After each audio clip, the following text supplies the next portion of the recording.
I was invited to give you a taste of a typical law school classroom experience here today, and I thought I would take advantage of this opportunity to do something that's been on my mind for a while. To stand up and to proudly say, God bless America, God bless the Bill of Rights, and thank God for the Fifth Amendment. I'm not ashamed to say I'm proud of the Fifth Amendment, and I'm proud to admit on camera and on the internet that I will never talk to any police officer under any circumstances, with all due respect, sir. I'm doing something really extraordinary here today, something you'll almost never see another law professor do as long as you live. I'm really putting myself on the spot here. This was my idea. By my invitation, I have given up half of my time, approximately. I'm giving equal time and the last word to an expert who really knows something about what I'll be talking about. So I'm opening myself up to the possibility that he will contradict me. I was a criminal defense attorney when I was in private practice. So I want to make sure, in fairness to you, if I'm misleading you or giving you a slanted or one-sided presentation, you'll be able to get the last word from somebody else. I'm sure he'll have a lot to teach all of us, including myself. The Fifth Amendment to the United States Constitution provides, no person shall be compelled in any criminal case to be a witness against himself. And this unfortunate amendment has gotten a bad rap in recent times, much of it tragically and unnecessarily through, as you may have heard, the headlines. Let me read you something that was taken out of the newspaper this morning, and I want you to listen to it closely. And I'm giving you a heads up. I'm warning you in advance, which is not fair to you. Not fair to me, but I'm giving you a warning that I'll be quizzing you on this in just a few minutes. This will test your aptitude for legal study and legal practice. Listen closely. It won't take long. Last night, agents of the Norfolk Police Department found 3 victims of an apparent murder dead in an apartment in the East Ocean View area. The apparent victims of a gangland-style slaying, and possibly the victims of gang-related violence. The police are investigating this as a possible murder and suicide, but right now suspect that the 3 were all killed by the same individual.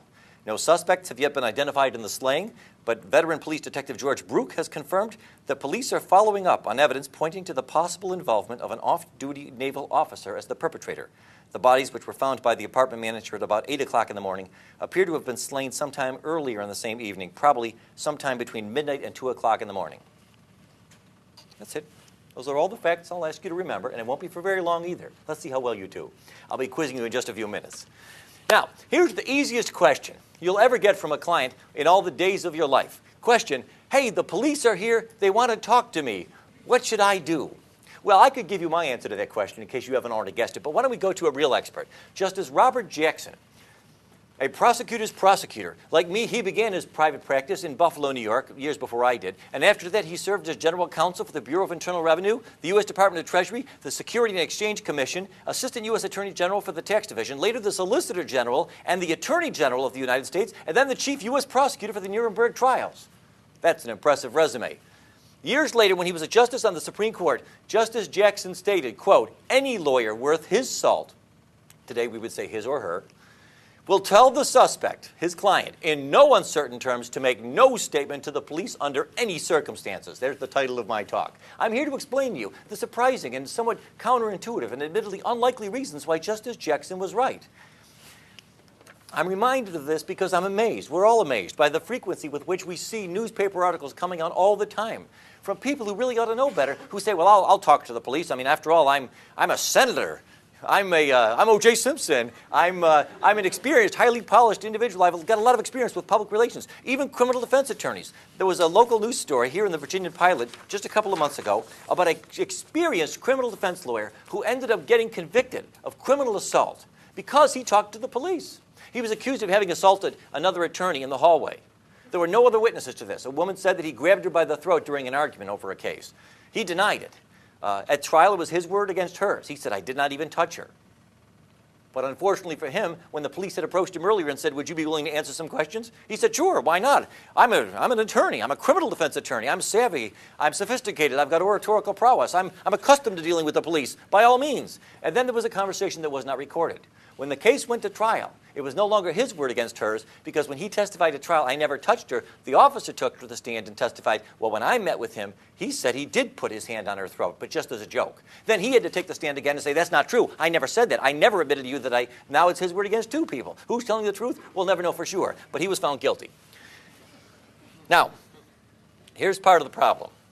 The heart of the problem, as Justice Breyer on the U.S. Supreme Court explained in 1998, is, quote, the complexity of modern federal criminal law codified in several thousand sections of the United States Code and the virtually infinite variety of factual circumstances that might trigger an investigation into a possible violation of the law make it difficult for anyone to know in advance just when a particular set of statements might later appear to a prosecutor to be relevant to some investigation. One expert on criminal law recently noted that estimates of the current size of the body of federal criminal law vary, although it has been reported that the Congressional Research Service can no longer even count the current number of federal crimes. That's right, even the federal government has lost count. These laws are scattered over all 50 pages of the U.S. Code, encompassing roughly 27,000 pages. Worse yet, these statutes often incorporate by reference to the provisions of administrative regulations. Estimates of how many such regulations exist are even less well settled, although the ABA thinks there may be nearly 10,000. Here's one of those 10,000 federal criminal statutes on the book that you probably never heard about. It's called the Lacey Act. 16 U.S.C. Section 3370 says it's a federal offense for any person to import, export, transport, sell, receive, acquire, or purchase any fish or wildlife or plant taken, possessed, transported, or sold in the violation of any law, treaty, or regulation of the United States or any Indian tribal law or any state or any foreign law. People have been convicted in federal court for violating this statute because they brought back a bony fish from Honduras, not knowing that Honduran law, not American, but Honduran law, forbade the possession of the bony fish. People have been convicted under this law because they were found in possession of what's called a short lobster, a lobster that's under a certain size. Some states forbid you from possessing a lobster if he's under a certain length. It doesn't matter if he's dead or alive. It doesn't matter if you killed it or if he died of natural causes. It doesn't even matter if you acted in self-defense. Did you know that? Did you know it can be a federal offense to be in possession of a lobster? Admit it. Raise your hand if you did not know that. There's the problem. And that's only one of 10,000 different ways. You know, the government gets pretty upset when people like me instruct the client, people like me and Justice Jackson. Don't talk to the police, don't answer any questions. But you know, they can't have it both ways. You people, you've got 10,000 different ways of convicting us. Good for you, but you know, with the bitter comes to the sweet, with the good comes to the bad. That's 10,000 different ways my client might unknowingly implicate himself in some sort of a criminal transaction. One of the reasons I decided to give this talk, I recently received a phone call from a former student of mine, a Regent Law School graduate, who may be watching this online. We're putting it on the internet. And he told me, hey, I've been approached by the Internal Revenue Service. They want to ask me a couple of questions. They ask if I'd be willing to. But they say that I'm not a suspect. And I know in my heart I don't think I've done anything wrong in violation of the Internal Revenue Service provisions. Lord have mercy. There's no man on earth, there's no woman in this country who can honestly say with complete confidence, I know I have never violated any provision of the Internal Revenue Code. He said, but they say I'm not a suspect and I know I've done nothing wrong. It's okay if I talk to him? I said, no, you tell them you will not talk to them without immunity.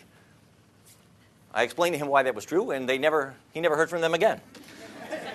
Okay, why you should never talk to the police. Let me just spell it out for you. Let me make it plain to all of you. These are the top 10 reasons. I don't want to actually really lie to you. I don't really have 10. I don't have time for 10, but I've got time for 8, and that'll be close enough. Number 1, and this really ought to be good enough. Contrary to what you laymen instinctively and naturally suppose, it cannot help. There is no way it can help you. Plenty of folks think that it can, and they're always wrong. You cannot talk your way out of getting arrested. Officer Brook, you've interviewed thousands of criminal suspects. Have you ever, how many times in your experience, have you approached someone, asked if you could ask him some questions because prior to the interview you had some evidence pointing to his possible guilt? And because of the extraordinary persuasiveness and eloquence with which he articulated his innocence, you said, oh, sorry, never mind. Bad call, my bad, I won't. And he talked you out of arresting him. You know the answer to that. Never. Never. It never happens. I've often asked other criminal defense attorneys, in all of your experience, have you ever once had a case where you looked back in hindsight and said, thank God my client talked to the police? They laugh at me. They laugh at me. They say, you've got to be kidding me. You cannot help you. You can't talk your way out of getting arrested. And contrary to what you might suppose if you never studied the rules of evidence, what you tell the police, even if it's exculpatory, cannot be used to help you at trial, because it's what we call hearsay. Under the rules of evidence, specifically Rule 801D2A, if you want to look it up, everything you tell the police, as the saying goes, can and will be used against you, but it cannot be used for you. From time to time, I've known attorneys who tried to call to the stand a police officer and say, officer, would you tell the jury what my client told you because what my client told him is actually good for my case? If you tried that at trial, the prosecutor will object to that as hearsay, and the judge will agree. The police will not be allowed, at your request, to tell the jury what your client told him, no matter how good it may be for your case. It cannot help. And that ought to be good enough reason. That ought to be reason enough to keep your mouth shut. But if you're not persuaded, let me go talk about a couple of others. Number 2, obviously one of the most obvious. If your client is guilty, as many of them are, but even if he's not, even if he's innocent, he may well admit his guilt with no benefit in return.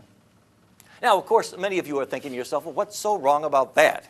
I mean, shouldn't guilty people be confessing? Confession's good for the soul. It's good for law enforcement. It's good for the prisons. Yes, sure, all those things are true. And like the rest of you, if I or anyone close to me is ever the victim of some sort of a serious crime, I hope they get the right guy. I hope they convict him. I hope they put him away. We all feel that way. Hey, but what's the rush, friends?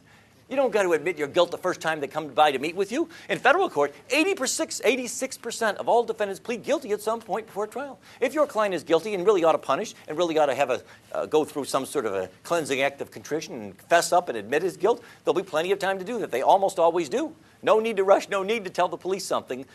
Wait and see if perhaps your client can work out some sort of an arrangement where maybe he'll make some sort of compensation to the alleged victim, or maybe he'll be able to get some sort of a discount in his sentence. And he'll be treated fairly then, like everybody else who had the benefit of a good lawyer who said, please do not talk to the police. And don't forget, by the way, even if your client only admits to things that the police already knew, you might think, well, what harm can it do? He says he wants to talk to the police. All he wants to do is admit that he was there, but the cops know that he was there. All right, go ahead and tell him. Well, how can it hurt? It might hurt if the police officer becomes transferred to Minnesota, or deceased, or injured, or comatose, or cannot be located by the time of trial. The case will be dismissed if there's no confession. But if your client admits to things, that confession is freely admissible against him, and it can be a basis for getting him convicted all by himself. Senator Larry Craig can explain all of this to you. The Innocence Project of the United States has confirmed that in more than 25% of all the cases where an innocent man was convicted and then later released from prison after he was exonerated by DNA evidence, in more than a quarter of those cases, these innocent people we know to be innocent, made incriminating statements, delivered outright confessions, or pled guilty. How do they do that? He'll tell us all about it, I trust. Here's a couple of famous examples. You can just ask them. You don't have to take my word for it. There on the left was Eddie Joe Lloyd. He was convicted in 1984 of the murder of a 16-year-old girl in Detroit after he wrote to police with suggestions on how to solve various recent crimes. During several interviews, police fed details of the crime to Mr. Lloyd, who was mentally ill, and they lied to him and convinced this mentally ill man that by confessing, he might help them smoke out the real killer. He later signed a confession, gave a tape-recorded statement. The jury deliberated less than 1 hour before convicting him on the basis of this confession. There was no other substantial evidence against him. The judge said, I'd hang you if I could, but the death penalty was not available in Michigan at the time. But after almost 2 decades in prison, he was released after DNA evidence proved that this man was innocent and had falsely confessed to a crime that he did not commit. On the right is Earl Washington, who was released from prison just a few years ago here in Virginia after spending 18 years behind bars after being committed of a rape and a murder that we now know he did not commit after having been exonerated by DNA evidence. But this man, Mr. Washington, who was in fact confirmed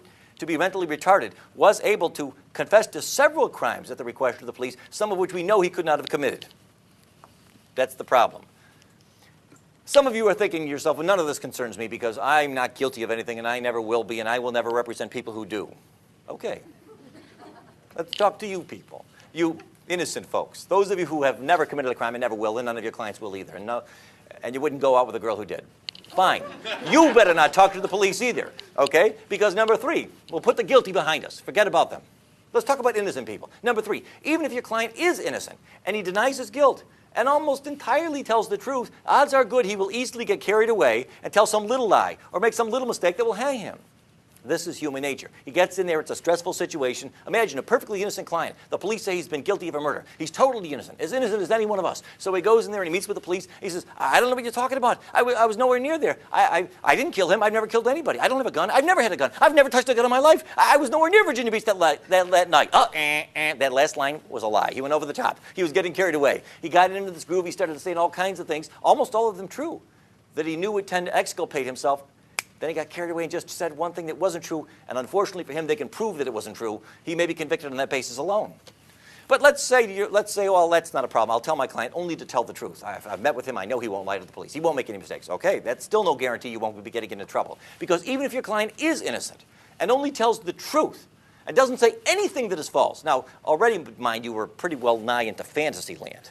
The odds of anybody being able to pull this off are really quite slim, no matter how innocent they may be. But just the same, let's pretend. Let's assume he gives the police nothing but the truth, and he is totally innocent. He will always give the police some information that can be used to help convict him. Always. For example, suppose you tell this to the police. Here's what your client tells to the police in his denial of guilt. I don't know what you were talking about. I didn't kill Jones. I don't know who did. I wasn't anywhere near that place. I don't have a gun. I've never owned a gun in my life. I don't even know how to use a gun. Yeah, sure, I never liked the guy, but who did? I wouldn't kill him. I've never hurt anybody in my life, and I would never do such a thing. Let's suppose every word of that is true. 100% of it is true. What will the jury hear at trial?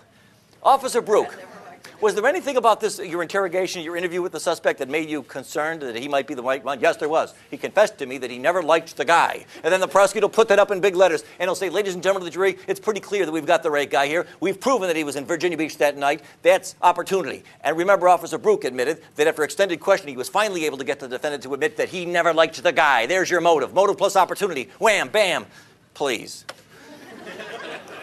But juries eat it up. And innocent people get convicted this way sometimes. How often? Hopefully not too often, but we know what happens. The United States Supreme Court, don't take my word for this. In Ohio versus Reiner, the Supreme Court of the United States said, quote, one of the Fifth Amendment's basic functions is to protect innocent men who otherwise might be ensnared by ambiguous circumstances. Truthful responses of an innocent witness, as well as those of a wrongdoer, may provide the government with incriminating evidence from the speaker's own mouth. See, it's not just some criminal defense attorney telling you this. Even the Supreme Court says I'm right. Under the facts of that case, by the way, in Ohio versus Reiner, a child tragically was died, apparently the result of shaken baby syndrome. Question was who had shaken this baby to death. And one of the possible suspects was a babysitter who had spent some time with the child that week. The babysitter's story was, I don't know what you're talking about. I did not kill the child. I did not see it happen. I don't know who shook the baby. It was never me. I never did anything of any violent nature to the child. The Ohio State Court said, well, you've got no Fifth Amendment privilege. You, by your own admission, told the investigators that you've done nothing wrong, that you were not involved, so obviously your answers can't incriminate you. The United States Supreme Court reversed and said, well, that's not true. Even though this babysitter denies shaking the child, denies seeing the child die, denies knowing how the child died, this babysitter, by her own admission, apparently the government wanted to ask whether the babysitter might have been with the child at some point that week, during the week prior to the death. And that answer, although by itself not sufficient to convict anybody, could help convict her. That means she's got a Fifth Amendment right to refuse to answer to the question the court held, because it could be used to help convict. Ullman versus United States, which the Supreme Court said more than 50 years ago, eerily prophetic. They said too many Americans, even those who should be better advised, view this privilege as a shelter for wrongdoers. They too readily assume that those who invoke it are either guilty of crime or commit perjury in claiming the privilege. That's not true, and it never has been. But it gets worse. Can it get worse? It can. Number 5, even if your client is innocent and only tells you the truth and does not tell the police anything incriminating, which, by the way, is almost impossible to pull this off. I mean, imagine talking to the police for 2, 3, 4 hours, and somebody like him can't somehow manage to extract from you something that could be used to help convict you. That'd be extraordinary. I don't think anybody's pulled it off. But even if you could pull it off, there's still a grave chance that his answers can and will be used to crucify you in a court of law if the police, no offense, don't recall his testimony with 100% accuracy. All right, now this brings us back to that pop quiz I warned you about. I told you earlier, remember, it's only been a few minutes, and you weren't up all night, and you weren't the subject of physical duress. You were in the relaxed setting of a classroom here. You were given heads up, advance notice that you would be quizzed on this. Question. We'll start with a couple of easy ones. Remember that article I read you about that? How many people did the police find shot to death last night at that Ocean View apartment that I told you about? A, 1, B, 2, C, 3, D, 4. Who says A? B. C. Get this. Get that with a camera. Move that camera around. Look how many hands we've got there for C. Okay, D. You're all wrong. Everybody who raised their hand, you are the kind of people who should never talk to the police under any circumstances for as long as you live. Why is C not the right answer, by the way? If you know, raise your hand. Yes? Because you didn't state the cause of death. Excellent. I didn't say anybody was shot. I didn't say gun, bullet, shooting, firearms. Didn't use any of those words. But I don't blame you if you thought that I did. This is the way the human mind works. We hear things. We fill in details. I said gangland-style slaying. That may or may not imply something, but it doesn't mean that anybody was shot. And that's the problem. You see, even if your client is innocent and only tells the truth and doesn't tell them anything incriminating, and his statement is videotaped, his answers can be used to crucify him. You might say, wait, how can that happen? I insisted, in my insistence, I called the police and I said, look, if you want to talk to my client, you can talk to him, but only if you videotape the whole thing. I don't want there to be any debate between the two of you over what happened. Okay, we'll videotape the whole thing.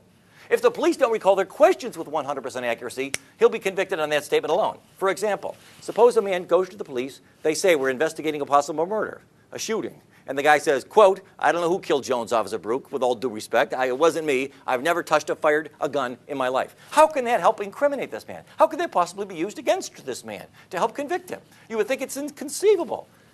But it's as easy as pie. All the officer has to do is read this statement to the jury, and then the prosecutor says, Officer Brook, was there anything about that statement that confused you or surprised you? Yes, there was, he says, in a moment of sinister, high drama in the courtroom. And what was that? And then Officer Brook turns to the jurors and he says, I never said anything about a shooting. I said we were investigating a murder. He was the one who brought up a gun. Then you turn to your client says, that's not true, that's not true. I remember he was the one, or one of the cops, I was with them for 3 hours, one of them in the car said something about, they said they had a witness that I was the shooter. Okay, I'll put you on the stand. And then your client testifies, no, they did tell me shooting. They mentioned it before I said anything about a gun. They brought it up first. And then the police said, that's not true. And now what, it's your word against theirs? For what? You're gambling with your client's life. And police officers can very easily make a mistake like that, just as so many of you did just a few minutes ago, about whether you recalled having heard me say something about somebody actually being shot. Police make mistakes, innocently, inadvertently, unintentionally. Any statement, no matter how exculpatory it may seem on its face, can be used to crucify you all by itself if the police are either willing to lie, not likely, or if they just have an innocent misrecollection of the details as to what they did and did not tell you before you told them what you said. All of these, by the way, all of these problems disappear if you take Justice Jackson's advice and say, thank you very much, officer, but no thanks. How about this one? Here we go. Now, here's the most surprising of all. I've saved the most surprising one for last. Let's suppose you've got the following scenario. Your client's thinking about talking to the police. He says, I've got nothing to hide. They think that I killed somebody in Virginia Beach last night. Well, this is what your client tells you in confidence. I don't know who robbed that store. It wasn't me. In fact, I've got a pretty good alibi. I wasn't even in Virginia Beach that night, last night. I was 4 hours away visiting my mother in the Outer Banks. Unfortunately, no, I did not pay for gas with a credit card. I used cash, and so I've got no witnesses that can prove I was there except my word, and of course, Mama, for what that's worth, which is nothing. So your client says, so the police want to talk to me, and I want to seem cooperative, so what I'll do is I'll tell them that I was in the Outer Banks last night. Now, there's nothing on its face incriminating about any of that. Let's assume, by the way, that you believe with all your doubt. You've given your client a polygraph exam. You've known him for years. You've been going to the same Bible study for 30 years. You know beyond a shadow of a doubt that he's telling you the truth. And he's not admitting anything. He's not admitting motive. He's not admitting opportunity. He's not admitting that he was there. How on earth could this come back to haunt us? How on earth could this come back to be used against us? Be honest. Raise your hand if you really think the answer to that question is, I can't see how it could possibly be used against me. You're afraid I'll call on you, right? I won't call on you.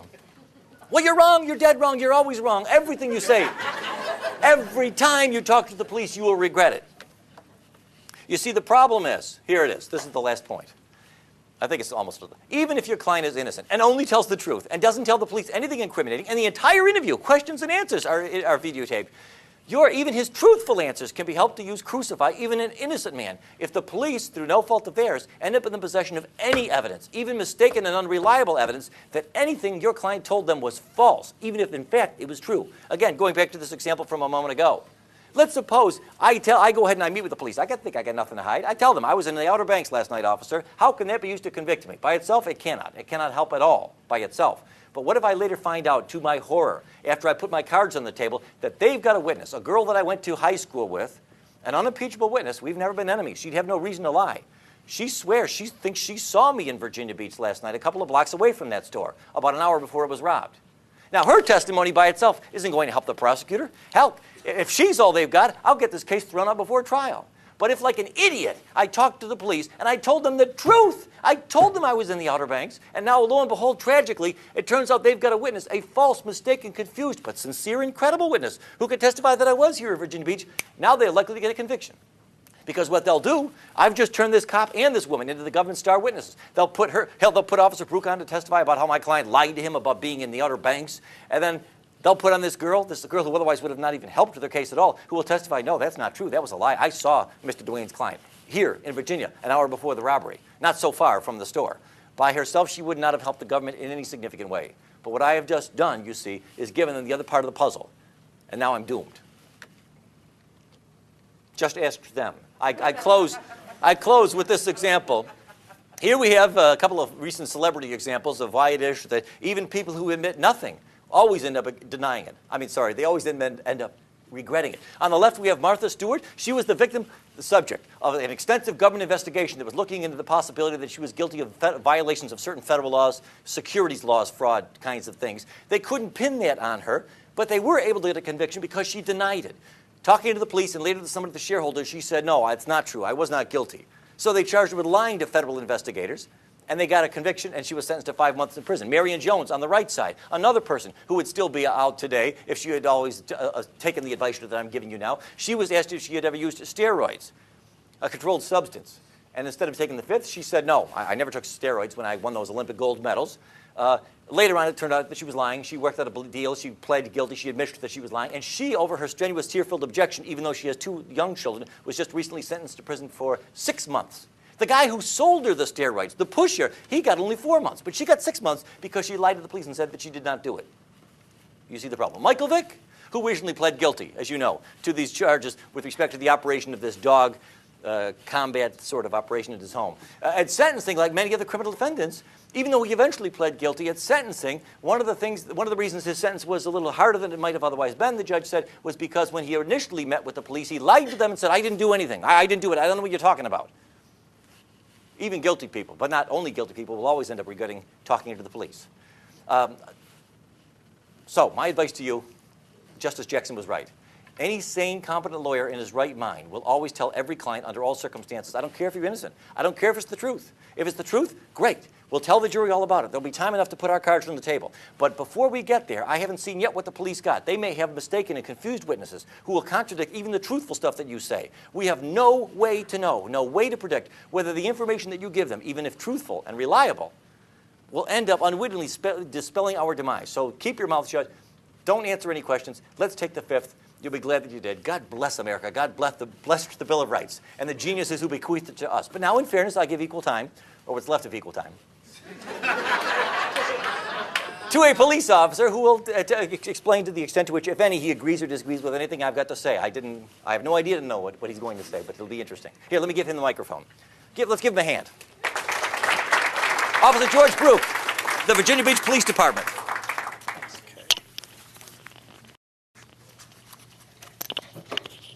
I cannot talk that fast. Not even interviewing. I'm going to take the podium here, Professor. Because I took notes on some of the things you said. And everything he said was true. Okay? And it was right, and it was correct. And I'm just going to give you a few ideas. I'm going to tell you a few examples. But first, I'm going to give you a little information.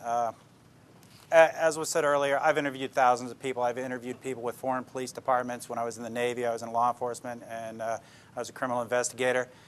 Thank God we're in the United States, because most interviews in Italy, Spain, and so forth start out physically. Okay? There's no police abuse over there. They can do pretty much what they want. Anytime they want, anyhow they want. So just be aware of that and be thankful for where you're at. Biggest question I was asked when I am a 3L. And there's some of my classmates in here. Best day is coming up, May 10th, when we get to leave. So those of you that are applying, and I told a couple of people this, you think it's hard getting into law school? Try getting out. Okay? A couple of things I was asked. How do I quit from getting speeding tickets? Very easy question. Quit speeding. Okay? But something Professor Duane brought up, are any of you guilty of anything? How many of you drove here today? Anybody go above 55 on the interstate? Anybody drive at home and go above 55 on the interstate? Because if you stay... What are you raising your hands for? I told you, don't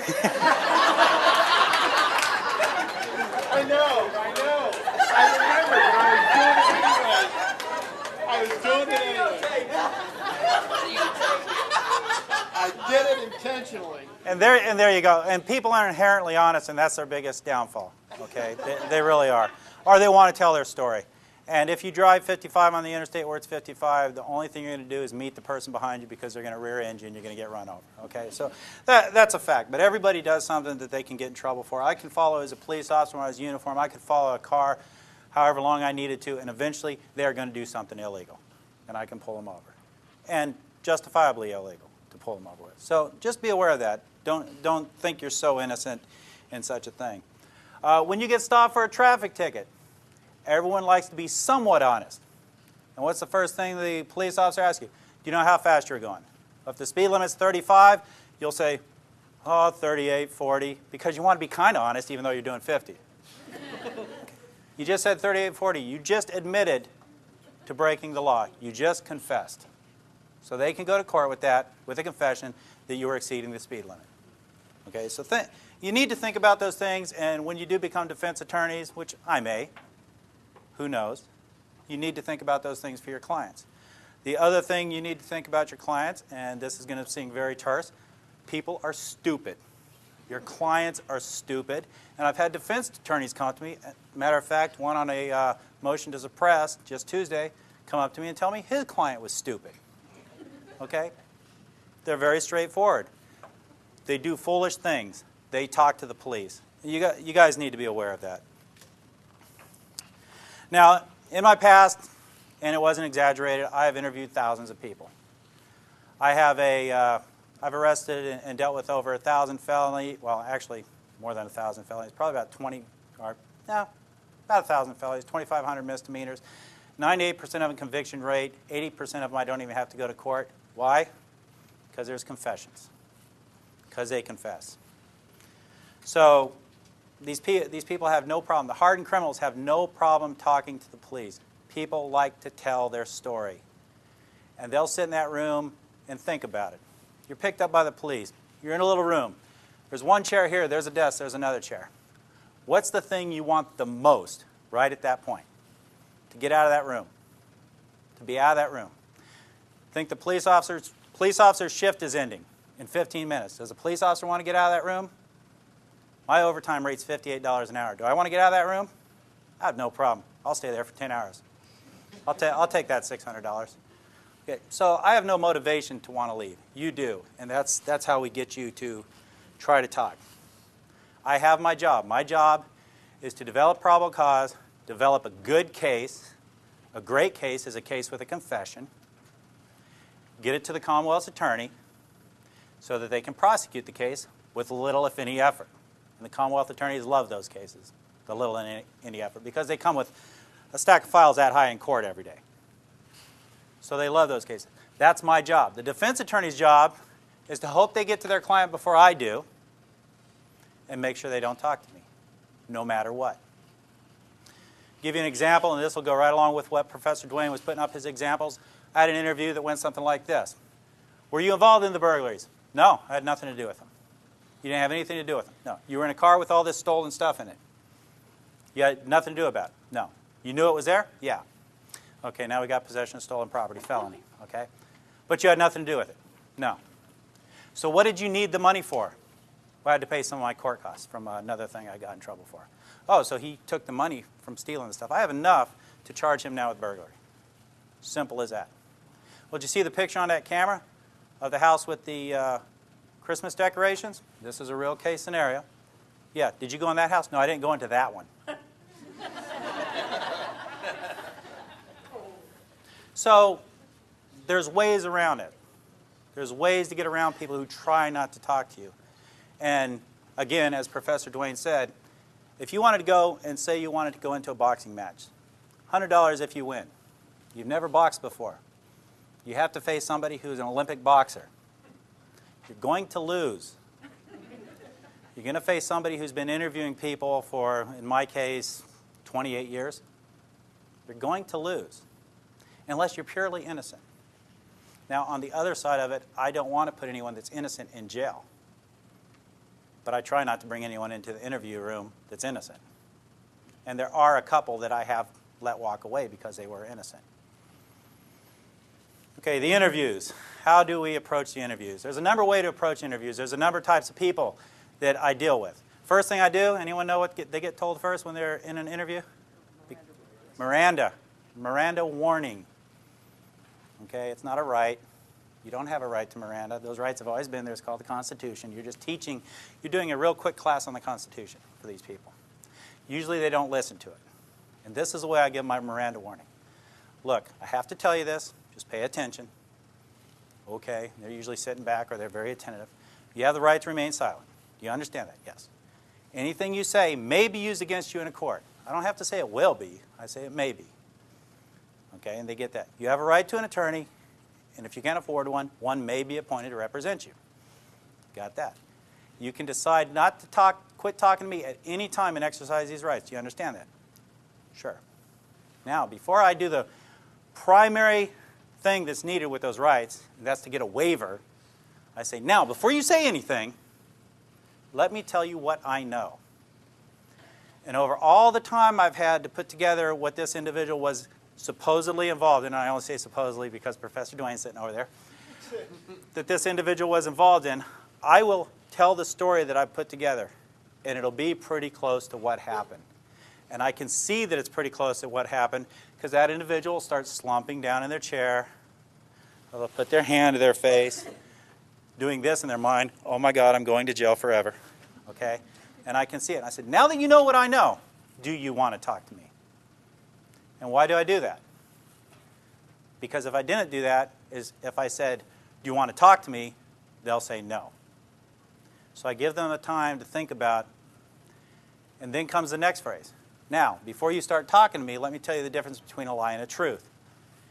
If you lie to me, and I get before the judge, and I tell the judge that you were dishonest with me, that's just not going to make him happy. But if I get before the judge and tell him you're honest, straightforward, willing to take responsibility for your actions, that is going to help you. That's not a lie, though. That is true in Virginia Beach courts. It will help them. You know, they may not get 5 years. They may get 3 years. They're still going to prison, or they're still going to have a felony, but it will help them. And then I have to determine what kind of person I have. And there's two types. There's the one, like I mentioned to you earlier, where I have to talk to them about different things, get into their own skin, as the word is, and try and get them to talk to me and discuss things. I had a sexual assault case. I had to talk to the guy how hot the woman was, and I understand where he was coming from. And when I said that, we were buds. And he started talking to me. And he's still sitting in prison. Okay? So you've got to get in there and you've got to go place. The other side is, I can't try and act like that individual acts. Okay? I can't try and act like what we call lovingly a hood rat. I can't try and act and talk like him. Because I'm an older white guy. We don't talk like that, and that would be an insult. And you can't insult people. It doesn't matter who they are. It doesn't matter where they grew up. It doesn't matter where they're from. You can't insult people like that. You have to be yourself. So you have to get into their mindset and the way they're thinking and have a discussion with them. The other type of person is the one that likes to tell a story. This young man, great man. I love him to death. He didn't go to jail because I went to bat for him, because I felt sorry for him. He was a newlywed. He was having money problems. Former Marine. I said, tell me what happened. And he told me this beautiful story about what happened. What he had done is he had sold a piece of equipment that his ex-employer had that he had stolen. He told me the beautiful story of what happened about him finding it on the side of the road and all that kind of stuff. And I didn't even question about him. After he finished his whole story, very unplausible but very beautiful story, I sat there and listened to it for 15 minutes. I looked at him and I said, you stole the stuff from your boss, didn't you? Yes, sir, I did. I had nothing. I really had nothing except the fact that he had sold it. So there's those types of people. And then the third type, the one who tries to be the hood, who tries to be the criminal, who cries like a baby when they walk into jail, but when they're on the street, they're as tough as rocks. You go in there with your paperwork, you sit down, and you just start doing paperwork. And usually I have a videotape sitting on top of it, just for measure, so they think I have a videotape. And you just sit there. Don't tell them Miranda. Just sit there and wait for them to start talking, because they will. They want to talk. People want to communicate. They hate silence. That's why when people speak, you hear, when they're talking, because they need to fill that void with something. People hate silence. So that's the other one. So that's another way. So you see how there's an unlevel playing field here. Even with the most educated individual, there's an unlevel playing field. If you talk to the police, everything's going to be written down. If you get pulled over for a ticket, they give you the ticket, and you pull off. Do you ever see the cop pull off right after you? Usually not. That's because on the back of their ticket, they're writing down everything you said. And it's going to come into court if you go to court. Everything that's said, I write down. Every phone call I make has to have a listening device on it. Is that illegal? How many parties need to know that a phone conversation in Virginia is being recorded? One. Me. I knew it was recorded. I get many, many confessions over the phone.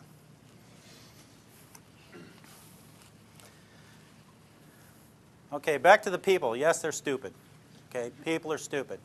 I had a young man who told me straight up, I'm going to college. I'm going to law school. I'm too smart. You'll never find out what happened. Okay. He was going to Tidewater Community College. The law school of, I suppose. Tidewater Community College. He was the partner to the one who I told you the interview about just a little while ago, where I would ask him what he needed the money for. He was his partner. And he was very smart. So he thought. He thought he was a very intelligent individual. I ended up arresting him 5 times out of his house. His mother hated me. She liked me the first time. She apologized. She didn't really like me much the second time. It got to the point where she really hated me after that. He's doing 8 years upstate. He's very smart because he decided to tell me how smart he was. And in telling me how smart he was, he let it slip that he doesn't sell stolen stuff to pawn shops. He sells it to flea markets because they do not have to report to the state. I know how to drive to a flea market just as good as anyone else and go look for stuff that I'm looking for. So he was trying to impress me with his ability to be smarter than I was, and he confessed. So people are inherently stupid, especially criminals. Now, and don't get me wrong, there are some very intelligent criminals out there, and most of them work in really big office buildings and wear suits. Yep, she went to jail. Is she hurting? No. But there are some very intelligent street criminals out there as well that get other people to do their bidding and so forth and so on, and people are afraid to turn on them. But there are some very foolish people. Just a couple other things. I do a thing usually with younger people, usually between the age of, I try not to deal too much with juveniles, but between the age of 16 and 25, is once they've talked to me. Now, let's back up a little bit. You don't need a recording in court for a statement. As Professor Duane said, it's his word against my word if he was a defendant. Number one, and this is the way it works, and this is the way the real world works, in case you guys haven't been out there, that's outside the windows out there. The jury looks at a defendant sitting next to a defense attorney. That's strike one, because the jury is already looking at that as that being someone who did something that put them in that chair. Number two, they get a uniformed police officer up there. They get someone wearing a suit as a detective up there that is a professional witness. That's strike two. So now they have a professional witness against them. And then if they've confessed and that professional witness is going to sit there and read from his or her notes, the confession, that's strike three. Go get your orange jumpsuit. Do not pass go. Do not collect $200. So they have all the strikes against them. And I know you're innocent till proven guilty, but it's a jury of your peers. And the perception is if you're sitting next to a defense attorney, you have to prove you're innocent. And that's just the perception of a lot of the jury. No matter how many jury instructions they get, they still perceive that person is a hoodlum, is a criminal. And no matter how hard some defense attorneys try to put their clients in suits and have them sit up at the table, if the trial is a long trial, they fall back to their old ways and they start acting and speaking in a way that's not very good for their case. So saying that, you don't have to have a recording. My suppression hearing, a statement was trying to be suppressed because when I record a confession or an interview, because we don't do interrogations, the police. We do not do interrogations.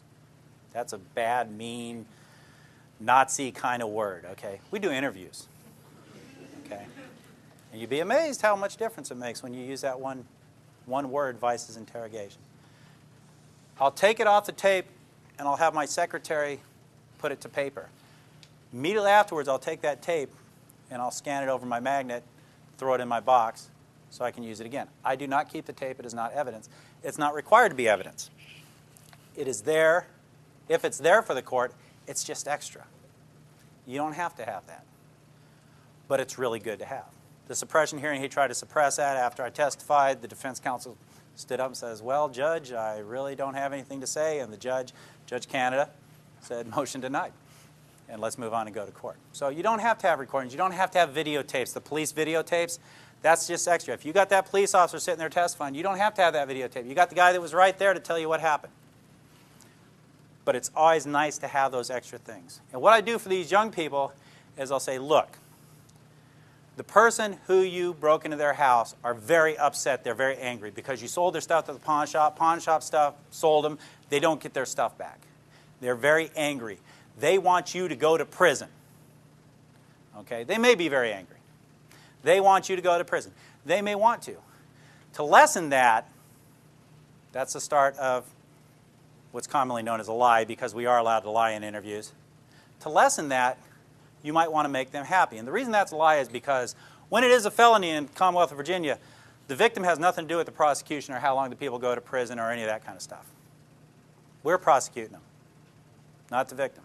But to lessen that, what I'd like you to do is write an apology letter to the person whose house you broke into. Just write it out. Well, how do I write it? In your own words. Just write, I'm sorry for what I did. Then say that, when I broke into your house the other night, whatever. They write it out. They sign it. I sign it as a witness. I put the date and the time that it was written. I give it to the Commonwealth's attorney. It's entered as evidence as a written confession in the person's own handwriting. I don't type it up again and have them sign it. In their handwriting, a written confession. Is that person going to get convicted? I have never seen them not get convicted on that, on an apology letter. So, in support of Professor Duane, everything he says is right. That's what I do. Now, to take away the support, I don't try and send innocent people to jail. That's it. That's all I have. Any questions or anything like that? Sir?